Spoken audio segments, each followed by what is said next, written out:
Ed ecco la situazione meteorologica. L'ingresso di aria fredda proveniente dal centro Europa si fa più deciso oggi, ponendo le basi per una settimana dai connotati prettamente invernali dal punto di vista termico.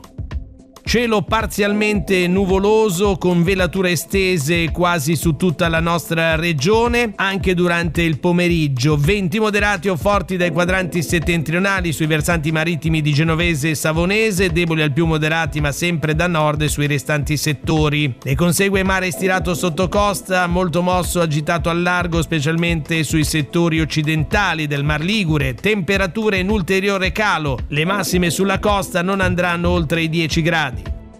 Per domani, martedì 6 gennaio, la Limet prevede una giornata molto simile a quella di lunedì, con la possibilità di banchi di nebbia mattutini ed episodi di galaverna sui versanti padani del nostro entroterra. Cieli velati sui restanti settori, possibile aumento della nuvolosità tra il pomeriggio e la sera, specialmente sull'estremo ponente, ma senza fenomeni associati. Venti moderati o forti dai quadranti settentrionali con locali rinforzi di burrasca sul settore centro-occidentale costiero. Mare stirato sotto costa, molto mosso al largo, le temperature stazionarie ma sempre con valori molto rigidi. Sono previste gelate diffuse nell'entroterra e localmente nelle vallate genovesi e savonesi, gelo in quota anche nelle ore diurne, massime diffusamente inferiori ai 7 gradi sulla costa centrale.